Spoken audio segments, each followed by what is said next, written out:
Hi everybody, Ali Craig here for the Neurohuman Branding Academy. And on this week's episode of the Red Thread, we're actually talking about why in the world do you even need to know your red thread? First off, if you're new here and you don't know what your red thread is the idea that no matter what you've done in your life, personally or professionally, ever since you were a kid, there were certain aspects or things that you instinctually did that really kind of tie what can look like confusion to everybody else together. It's your red thread. So every time you switch jobs or switched careers or tried something new or launched a new brand, it actually all made sense to you because of your red thread.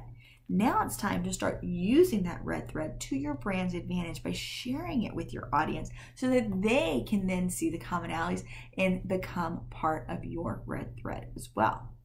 So why knowing your red thread matters is because it creates community and connection. And for yourself personally, it's a great grounding tool and almost a checklist of should you do this or should you not. When you get to the point where you can actually articulate or just kind of consciously know what were the commonalities of your red thread, like for me, beauty and love have to be in it. It has to be something aesthetically beautiful. If it's ugly, if it's just not really a pretty experience, not part of my red thread. It's not a project I want to be a part of. And if it doesn't grow or produce or protect love in some way, it's not something that I really want to be a part of. It may be a fabulous project, but it's not a project that I really want to invest in because it's not part of my red thread. But when I'm able to know that, then I can quickly discern if a project or a client works for me because it's based off of what really are my core strengths, so the individual fibers within my red thread.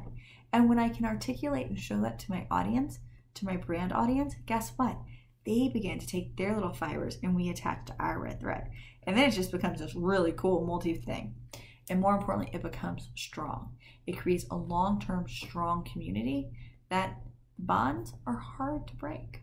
And that's a good thing when it comes to brand, business, and life.